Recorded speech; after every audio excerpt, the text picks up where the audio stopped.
Hello and welcome back to the Fanfiction Tapes. I'm your host today, Maya, and I am joined by... Dylan, hello. Co-host Dylan, back again, once again. I'm Elizabeth, guest today. And as always, I am our producer, Ian. Today's topic, and also title of the episode, Fantastic Relationships and Where to Find Them. Yeah, we mostly did the title for the joke. We're talking all about relationships today, and that is in fact the theme for this month, is relationships. We'll be getting more into some of that later on in the month. Today's kind of more of a broad overview. So, I guess to start things off, given that it's entirely possible we have listeners tuning in who don't necessarily know all about this, there are a lot of different types of relationships. Most of what we'll be talking about today are romantic and platonic ones. However, there are more than just those two types. In fact, I believe those two types get their name from a dissertation on the various types of love by Plato. I think that's where the name platonic comes from, at least. Yes. Maybe. The history of the word romantic is significantly more convoluted, at least when it pertains to romance in the modern term. So, I guess to start off, what do each of those words mean? That should probably be something we're introducing. And romantic, usually when an author brings up a relationship, or when you're talking about a relationship in media, romantic is what most people think of. It is, well, a romance. Very good explanation. Romantic relationships are a romance. Typically between two people, sometimes more. Very exciting. One might call romantic partners, I suppose. Yeah, that would be one way of putting it. But it's... when someone thinks of a girlfriend or a boyfriend, typically that means that would be romance. Not necessarily sexual activity, but they're close. You know, hugging, kissing, that type of stuff is typical, but not necessarily a requirement. A lot of these things have a lot of gray areas, as I think we'll get into quite a few times over the month. And then platonic is your friends, right? People who are close to you, but you don't necessarily want to get romantically involved with. So think your best friend would be someone who you might feel platonic love for. Hey, is it wrong to, not romantically be involved with your homies? Come on. There's nothing wrong with that, okay? Kiss your homies every once in a while. They deserve it. They have to deal with you. With tongue. Of course. Absolutely. Yeah, when we talk about romantic relationships, those have been, the cornerstone of, any sort of written literature or even oral stories forever.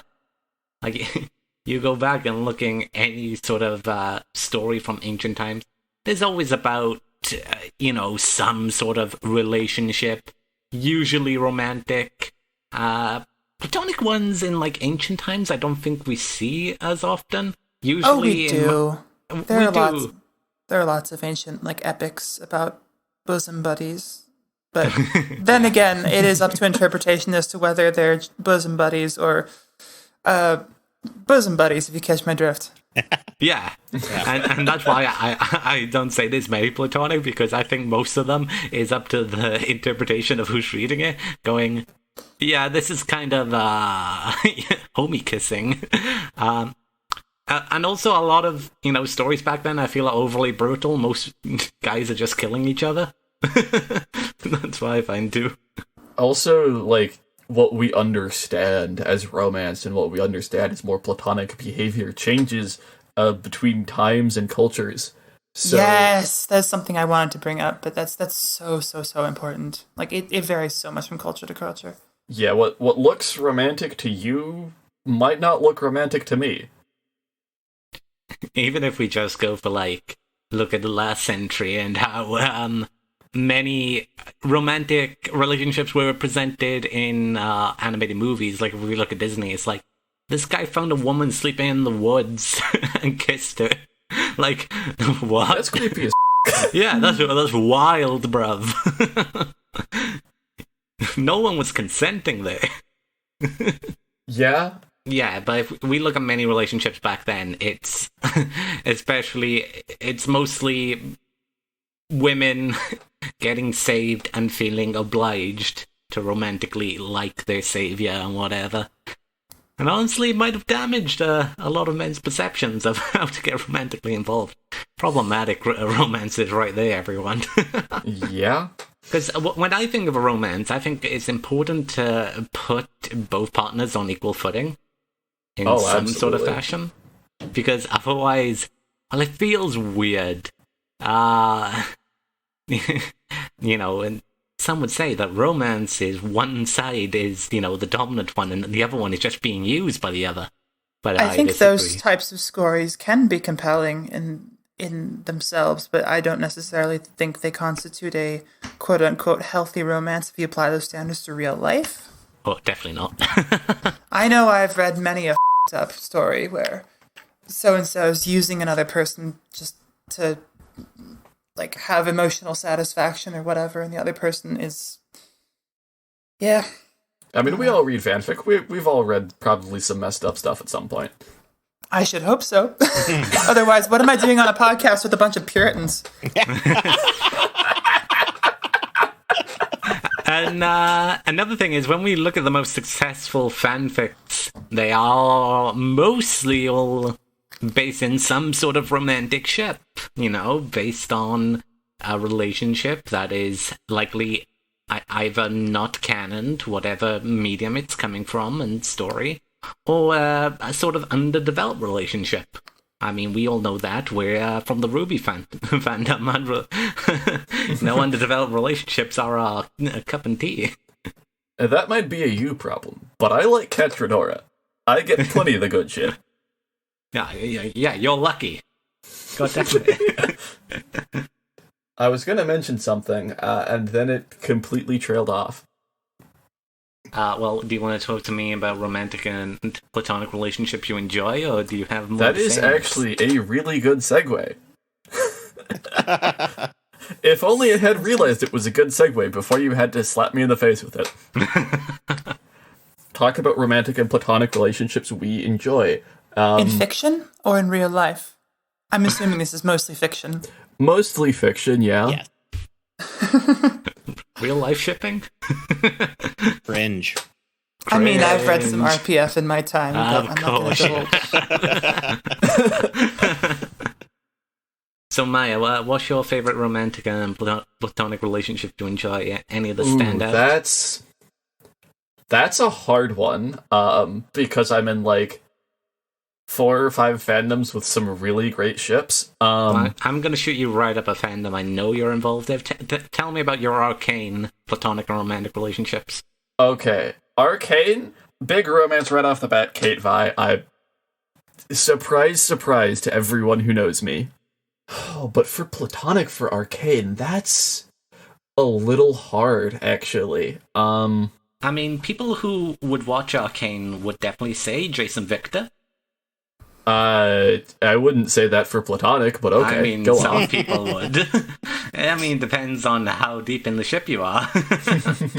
But it's definitely one of the ones you could, as a strong, you know, relationship of, you know, found sort of brotherhood and, you know, professional partnerships. But of course, as shipping exists, we can easily also turn that and change the subtext into something more romantic. Yeah, no, I definitely ship those two in a polycule with Mel and Sky. But for platonic for Arcane, actually, I like Jason Caitlin. That is definitely one I can see, yeah. Mm-hmm. Yeah, I mean, I don't think that relationship's necessarily going to go to healthy places in the show, but, you know, that's the nature of the show. But it is also something I kind of like, where you have kind of the found siblings. Another one is Echo and Vi. Yeah, and also found siblings. Seems like a big theme in that show. It's almost as like found siblings, and siblings have a big theme.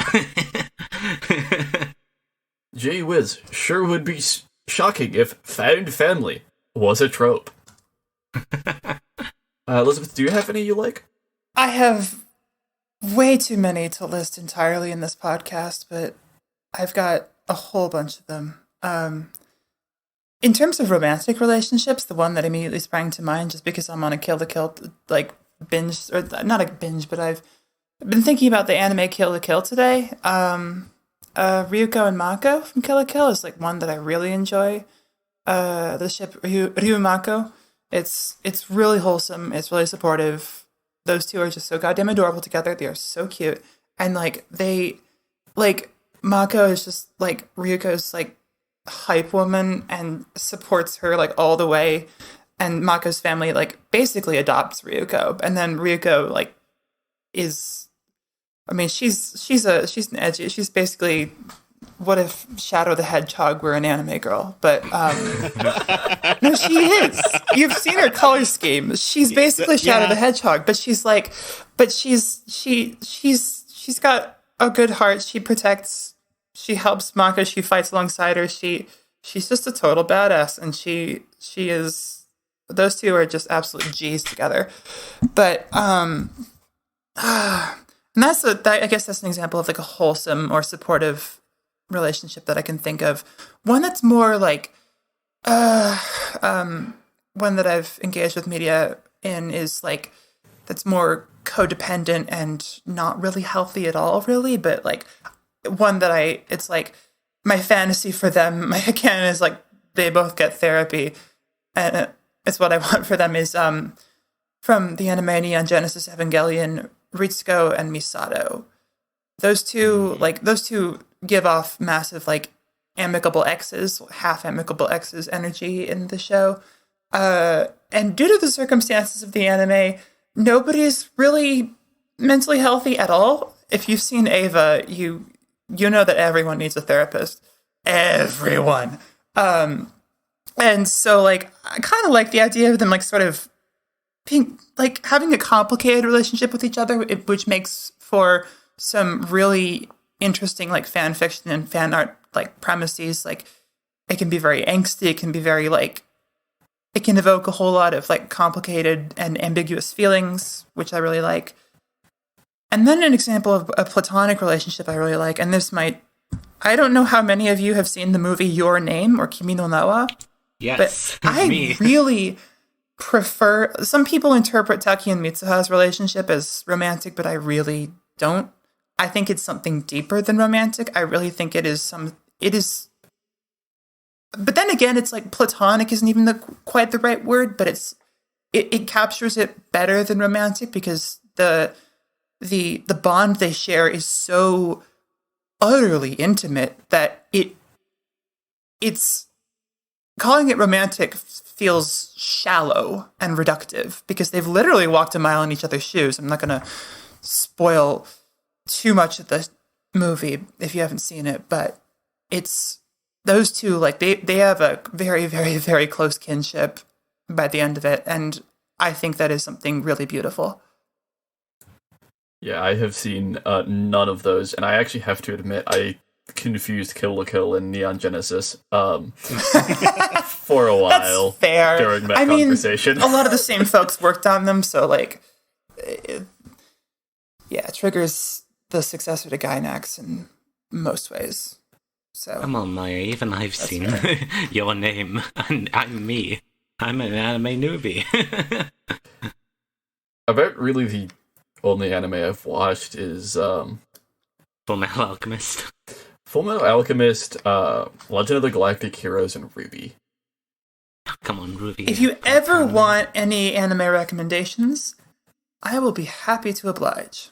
I have watched like 130, 140 anime so far. That's a lot. Certainly or more at least than in terms you, of Maya. separate titles on my anime list, which is like 100 different properties, I guess. Yeah. So. I am... Legend of the Galactic Heroes is going to take me probably a good chunk of 2023. The original or the reboot? Or the remake? I don't know. Is it old? Does it have like 70s animation or 80s animation? It's old. Yeah, it's definitely old. Okay, yeah, that one's long. That one is, from what I understand, the original Legends of the Galactic Heroes anime is long. Yeah, it's very long, and at first it definitely seemed like it was mostly filler, but it seems like that the first 3 episodes, and then it's very clearly not. Are there any ships from that, romantic or platonic, that you gravitate towards? Oh, yeah. I'm just trying to remember their names, which is... it's been a few weeks since I watched it, because I've been distracted by Vox Machina. Lonegram and his lieutenant, or his lieutenant's the wrong word, but his right-hand man. Those two. Yeah, I don't know any of the characters' names, I'll be real with you. I've not watched it yet. If you've watched it, you know what I'm talking about. Sorry to everyone else, but those two, I definitely would love to see romantic content with them. They're both a little damaged, and it's great. That's always a good sign, you know? For me, personally, I consume a wide range of media, you know, and have done so throughout my life. But my main shipping mainly comes through in Fire Emblem, as especially more recent ones, starting with Awakening onward. Though I have played all the old ones, I own every Western release Fire Emblem. I'm a special boy. And for those games, looking at ships, I love from Path of Radiance and Radiant Dawn, I love both of Ike's ships, Ike and Soren and Ike and Ranulf. It's just so awesome that this game has... Ike as a character, he's like, "Be gone, woman. I want these cute boys to be my end pairings." And I'm like, it's so subtle that he's gay. And you don't know this. But because obviously those games didn't sell really well, so it's not known. While Ike is a big character in the Fire Emblem fandom, it's mostly from other sort of media, you know, through his appearance in Smash Brothers, his appearances in other games. With him, yeah. Yeah. But in his games, it's pretty clear this bro is into dudes. And I just love both his relationships, especially his relationship with Soren. They have a special conversation at the final chapter of the game, and it's like very complicated to get. You have to get an A support with them in the previous game, transfer your data over to the second game, I believe, and then get them to a full support there. It might even involve getting some boss conversations, which is very hard in Radiant Dawn. But doing all this gets you a very emotional scene of, you know, Soren, Ike's best friend, breaking down in Ike's arms. And Ike is a big buff guy, and Soren's this little wind mage. It's very cute. And Soren is such a, you know, if I were used, you know, a trope to him, he's such a tsundere. I love it. Big, buff, kind guy who wants to end racism and his tsundere tactician. Alright, well, I guess we should probably start to transition to this next topic before we eat up too much time on this. The elements of relationships that we like what about these relationships makes us enjoy them? We've kind of mentioned a few of this off topic, but like, what's something that's always just we're a sucker for? For me, I'll start off on this one. I always love these two people are very different, but just sort of connect in a way. Have one thing they agree on, or a moment that connects them. You know, I always like that. And when it comes to my own sort of stuff, that's typically the angle I go for. Is two people in very different histories and everything, but they connect, and you can see that in like a lot of relationships. Like if we talk about Arcane again, Vi and Caitlyn, completely different lives, completely different experiences as people, but they just connect. It takes that, you know, they want adventure together, and they connect. And there's a joke about in there about how, you know, lesbians start dating, you better get the moving truck. It doesn't take long for them.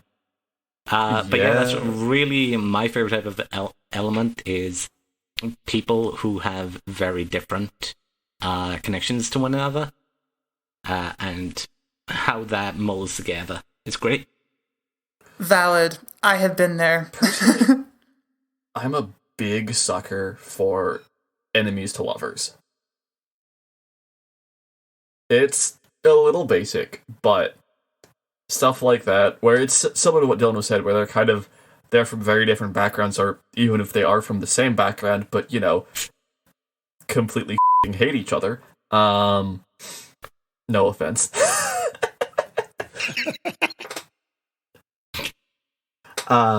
So I had to make the reference. I had to.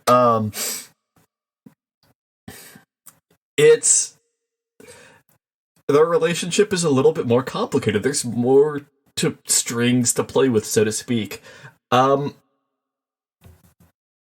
also it's just more fun, because it's... Who do you really understand better than someone who you utterly despise? Actually, usually in a lot of cases like that, you don't understand them at all.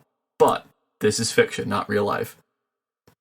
So, when we talk about that, there are actually some examples, and if you look at modern media, I believe the Hannibal TV show went down that direction, didn't it? Did it? I haven't seen it. I don't watch TV anymore. Yeah, I'm pretty sure it ended around something like that, because it takes obviously inspiration from the novels, and in the novels, it obviously, I believe the female lead from Signs of the Lambs, Jodie Foster's character in that 80s movie, ends up with Hannibal Lecter in some sort of way, but they took that element and replaced it with the first detective who gets involved with Lecter in the Red Dragon stories, and in the TV show Hannibal, I believe they have them instead for all that story in a Men Loving Men way. Wacky. I only ever watched Silence of the Lambs and didn't like it for easily guessable reasons. Oh yeah, I can totally understand that. But obviously, a lot of those elements, I believe, are probably removed in the Hannibal TV show because they're entirely different time, and it's more modern. I don't really watch much TV anymore, so I can't comment on that. Someone buy my TV. Really, the only TV show I keep up with is The Owl House, which actually also has elements of enemies to lovers, because the main ship of the show, early on, they really don't like each other. But they really don't. Yeah. I'm not certain if everyone here has seen it, so I'm trying to avoid spoilers, but... I haven't seen it. Elizabeth, do you have any elements you prefer? There's not actually a whole lot of elements in relationships that I can really boil stuff down to. There's not really a pattern for so far as I can see. It differs from relationship to relationship. It's mostly can I identify parts of myself in this character or both of these characters? And so it's difficult to boil it all down to this trope or this scenario. But I guess some patterns that I have are tragic romances or tragic relationships that are averted, I guess, or if they're tragic in canon, or if they have sort of a tragic element in canon, I like sort of turning or something like that in fan creations, I guess. Yeah, I know what you mean. I get that. But apart from that, it's highly dependent on the situation. Ian, do you want to chime in as well? I don't know. I also don't really have a particular pattern to the relationships that I enjoy. If it's entertaining to read or watch, I like it. Fair enough. Yeah, or if it's dramatic, I also like it. Oh Fair. no. I know exactly what you're referencing. What would that reference be for There's not. Oh, Yeah, share with the class. okay. Last episode was all about the book Gideon the Ninth, which is a book very near and dear to Ian and I, and dramatic about covers it. Yeah, we're both suffering from locked tomb brain rot currently. Understandable. Yeah. Totally understandable. There are several dramatic relationships in that series, actually. Yeah. I can't really elaborate without getting way off track. Well, I believe we've gotten tangented enough, probably. And we've all kind of talked some about elements of relationships we like. Now, advice for writing relationships, and we're going to kind of split this into chunks. First up, advice about writing romantic relationships. I got nothing here, so I'm going to leave it to you guys. Yeah, this is actually a hard area for me because I haven't really had any. Neither have I, but I've written a couple. And a lot of my writing, I'm actually usually too scared to go into maintaining a long-term relationship. But, I mean, most romantic fiction is really about the meet cute and the development anyway, or like, so it tends to be like, at least in fan fiction, not a lot of authors seem to go for like established relationships. Yeah, I'm trying to pull based on from friends who do go that far what they do. I think that is a reason a lot of people get into writing fan fiction to begin with. Well, yeah, you see like a few characters who don't, in your opinion, get enough between them, and you're like, oh, but can we do a bit more with this? And I really like their interactions. What if they interacted more? And that's the push for fan fiction. So as someone who attempts to write romantic fan fiction and is a total naughty word for romance, I personally am a very big proponent of the slow burn. Same. Just long, drawn out. I'm currently planning a series or something, an original stuff. And I was like, okay, book 1 is all about this. Book 2, I introduce the relationship character.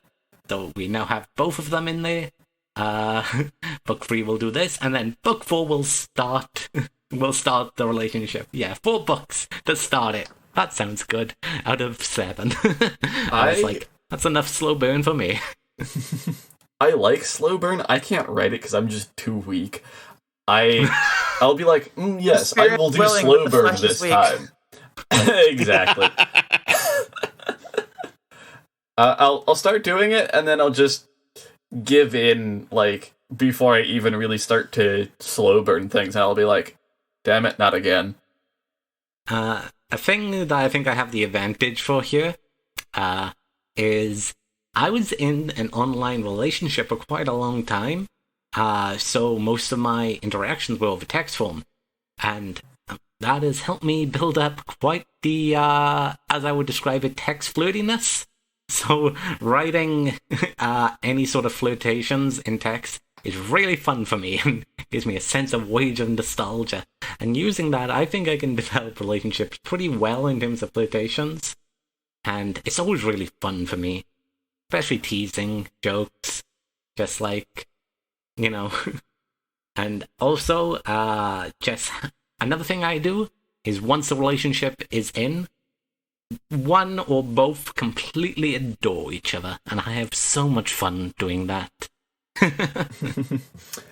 I have no idea how to write flirting. So that's definitely something where I'm gonna get you on some romance anime. How about that? We'll figure stuff out there. That might help. It might not. Expand your horizons. It can only help you in writing. That's true. Sorry, go ahead. Oh, it's just I haven't I have not written any actual long fic things.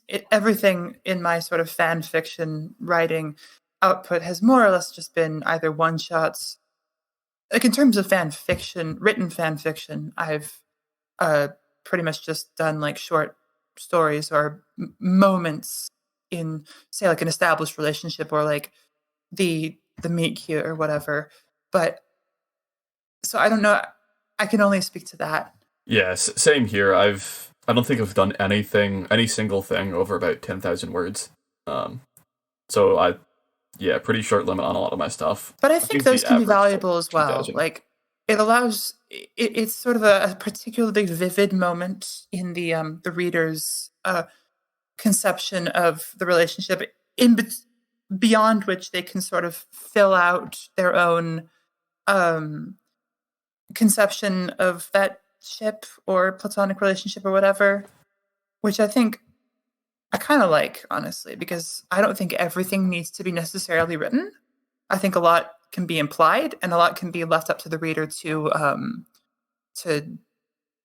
extrapolate for themselves, if that makes sense. So here's a question I want to pose to you guys, though, is since you obviously both don't have much experience writing, from a reader's perspective, what are some things you often like seeing authors put in? And what elements make you go, ew, no? Oh, gosh. In terms of elements that made me go, ew, no, like it has to be there's, I mean, the tired trope of like the bullshit miscommunication equals drama kind of thing. Like miscommunications can generate compelling drama if they're handled well, but it's sort of a cheap source of conflict when handled poorly. Yeah. I'm not a huge fan of that either. I wouldn't say it's an immediate no for me, but yeah, I'm not a fan of it. I do like when like when both parties have to navigate like societal norms that like produce miscommunication.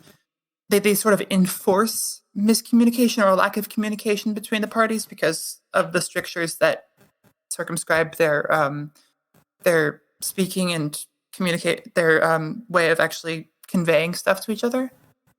Like I'm thinking about the movie Portrait of a Lady on Fire. Like, oh my God, so much is said in that movie via like gestures and words, and like sometimes it's like you don't understand until like one of the parties just like implies something, and then the other party picks up on it. And I love that sort of stuff. But that requires a sort of level of emotional intelligence on the part of both the reader and the characters as well, and the author. So it's just a lot of emotional intelligence all around, which is not always the case. Yep.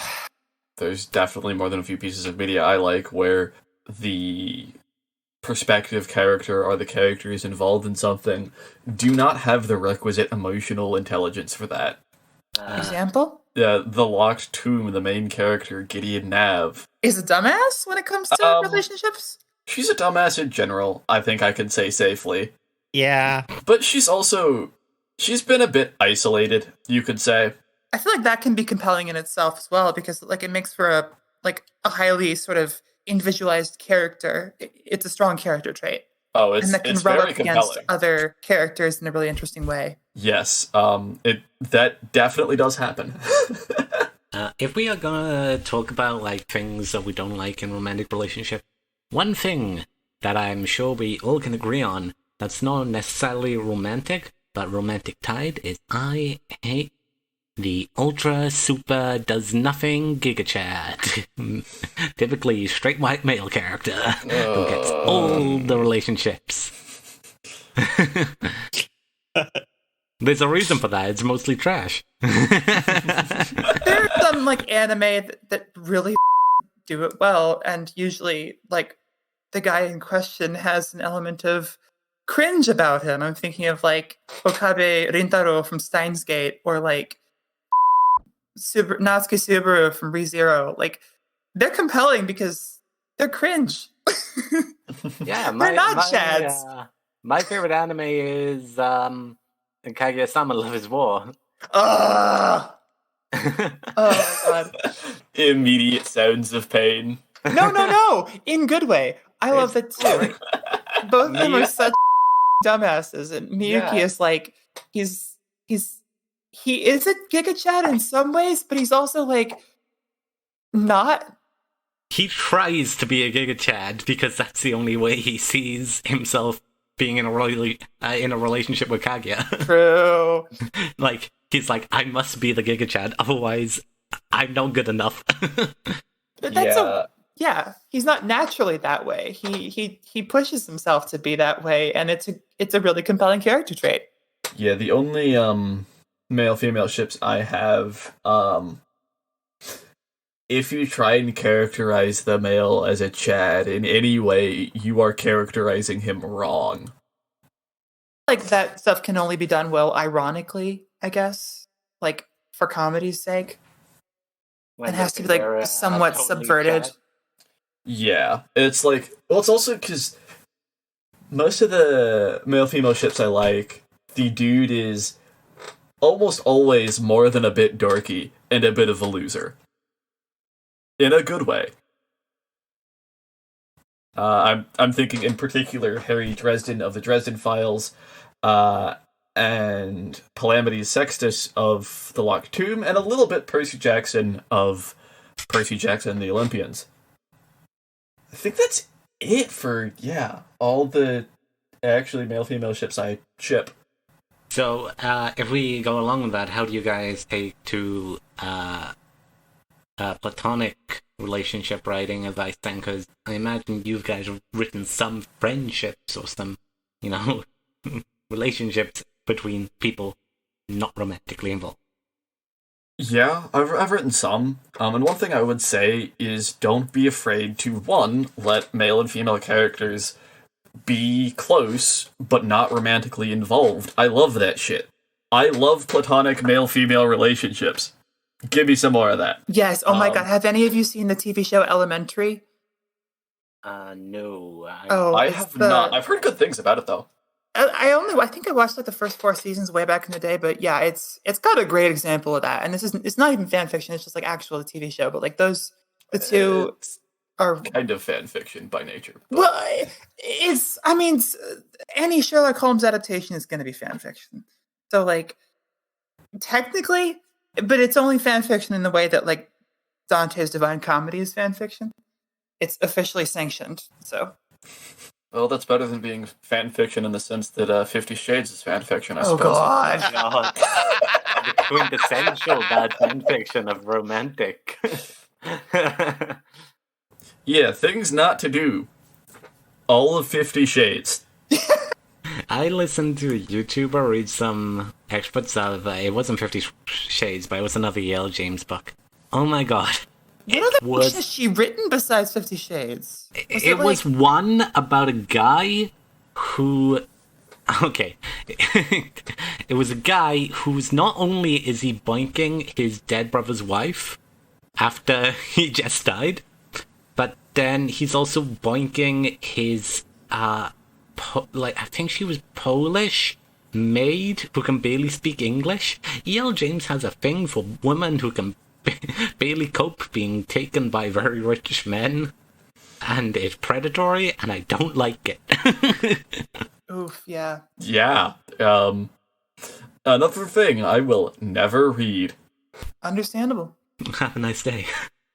Yeah, something else I like with platonic relationships, and something that is, I think, really underdone, is the kind of straight man, funny man comedy dynamic. It's something I really like, and I don't think I see enough of someone who's just ridiculous, basically comic relief, and is best friends with the super serious.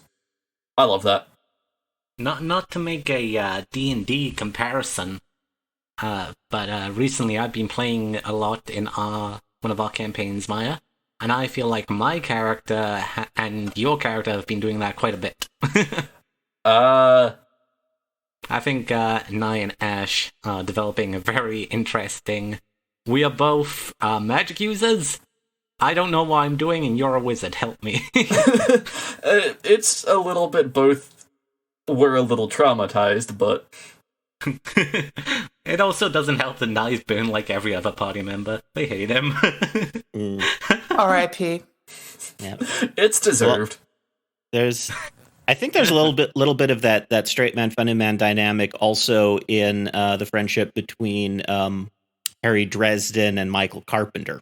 Oh, absolutely. Because you've got Harry who's super snarky and sarcastic, and then you have this pure golden retriever of a man in Michael. Yeah, he's for those of you who aren't familiar with the series, Harry Dresden is a perennially down on his luck PI who also happens to be Chicago's only practicing wizard, or at least the only one in Yellow Books. Yellow only Pages? Openly practicing. Yellow Pages. Yes, that's what it was. Well, the Yellow Pages.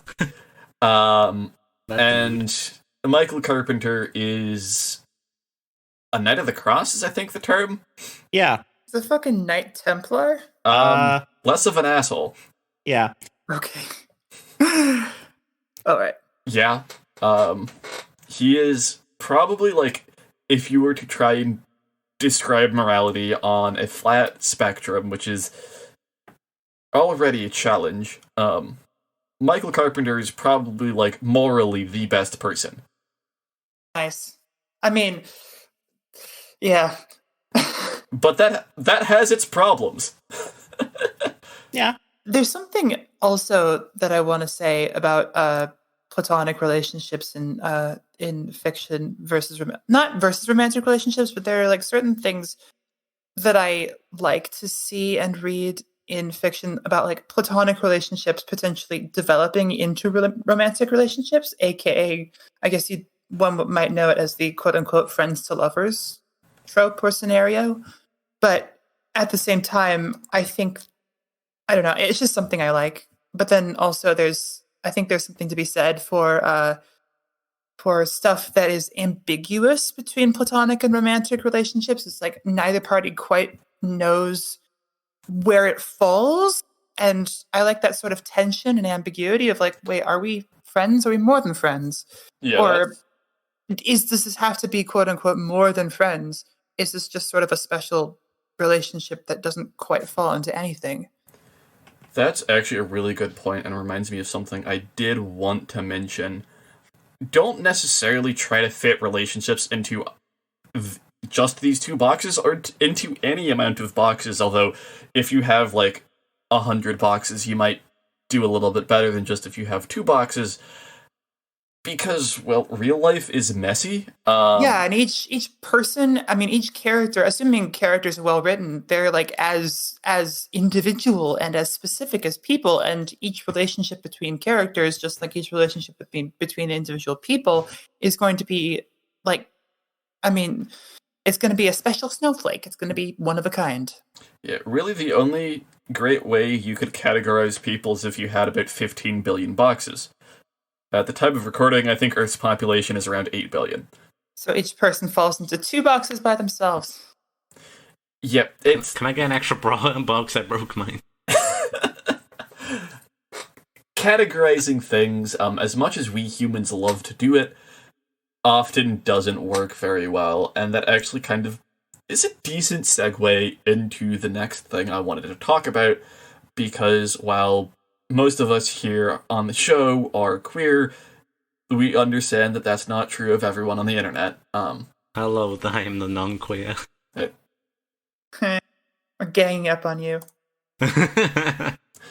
So, something I wanted to mention was advice for non-queer writers who want to write queer relationships or who are afraid to.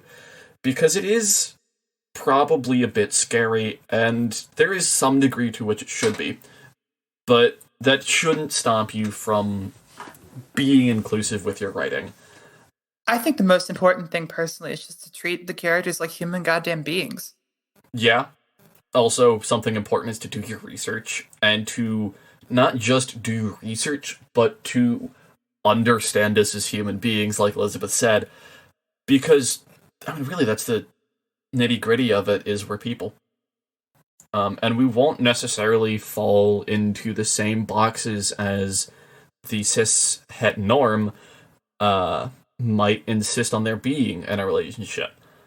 Right. There's there is somewhat of a tendency in slash fic, I guess, for oh, so and so's the top, so and so's the bottom, and God. that can.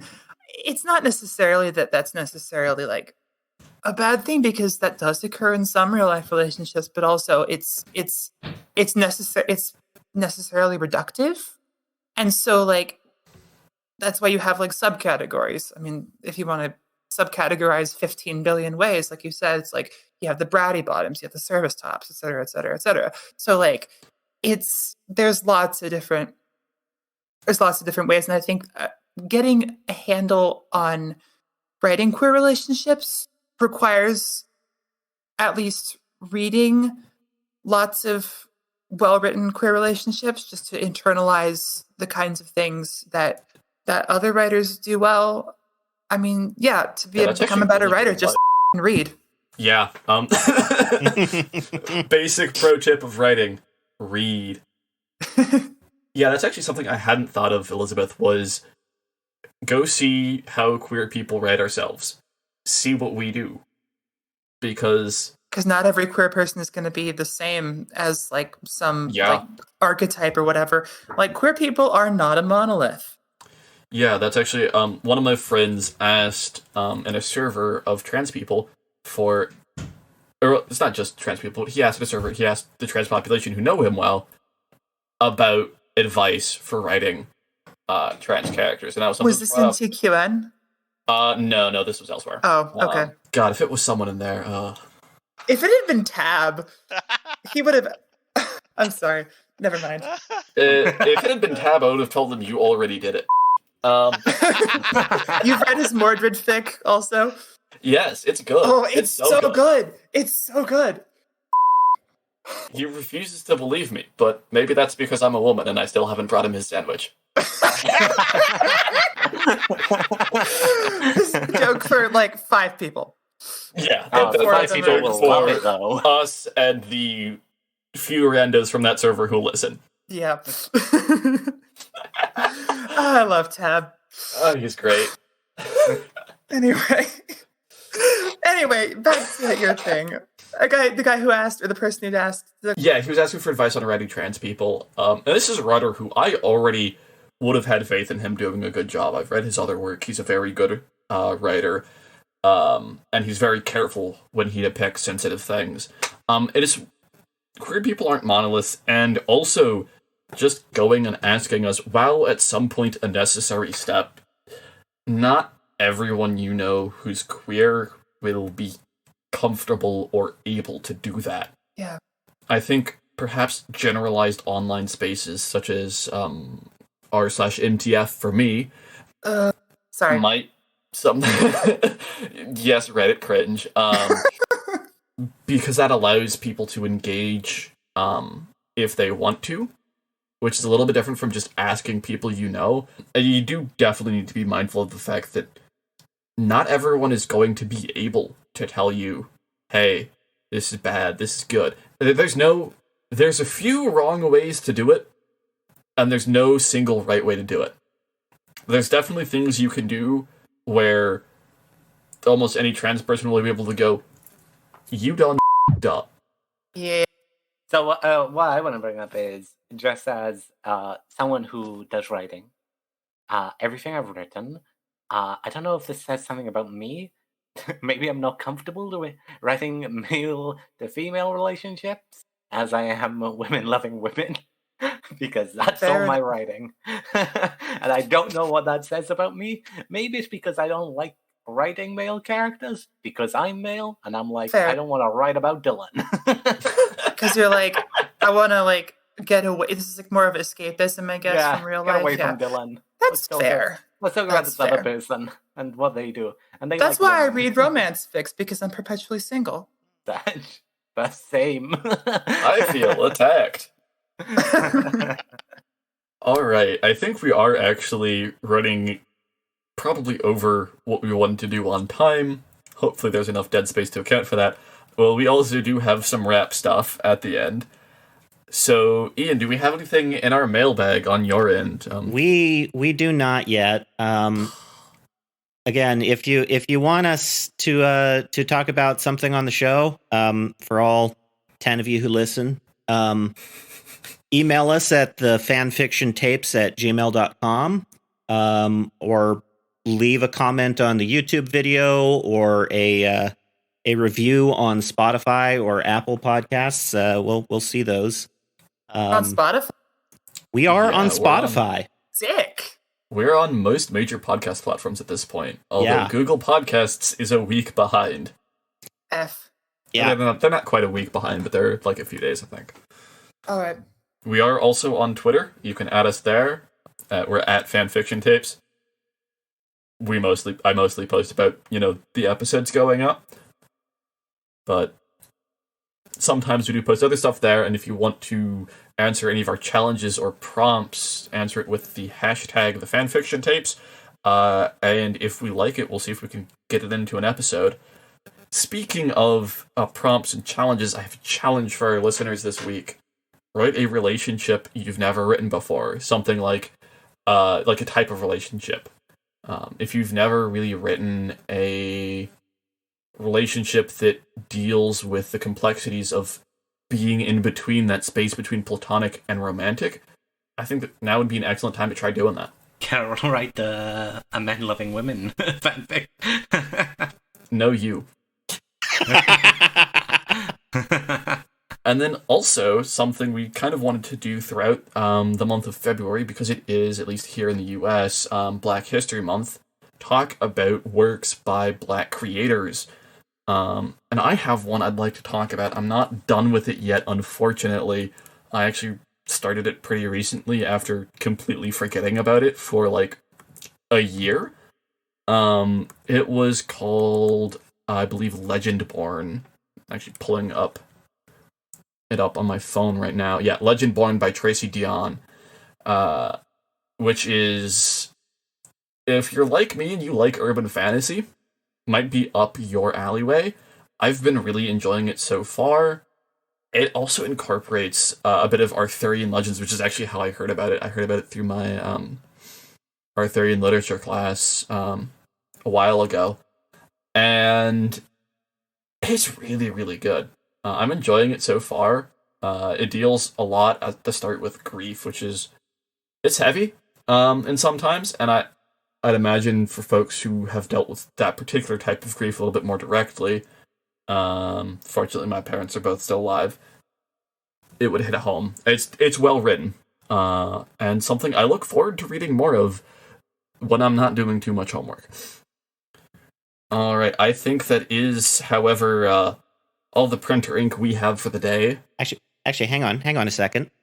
Before we go, I'd like to invite our guests to share any links for social media or works that you've done. I know you do fan music. Do you have anything of that you'd like to share? I've done a whole bunch of fan music, and I think that can count as fan fiction since it's got lyrics. I'm on YouTube. My username's agogobell28. That's AGOGOBELL28. Look me up there. I've got fan music for many things. A lot of the older stuff is Ruby related, but I've also got Ghost in the Shell, Evangelion, Serial Experiments Lane, and I'm currently working on a fan song for the anime Vivi Fluorite Eyes Song. And you can also find me on Tumblr at Karinta-Agogobell Unified. That's KARINTA-AGOGOBELL-Unified .tumblr.com. Yeah, I believe we'll be able to put some links in our description. I'm so sorry, I completely forgot we do that. I thought about that halfway through the episode. Totally fine. Don't worry about it. Yeah, I forgore, as it were. So I am and have been Maya. I've been Dylan. I've been Elizabeth. And I've been Ian. We still don't have a proper outro. So, bye.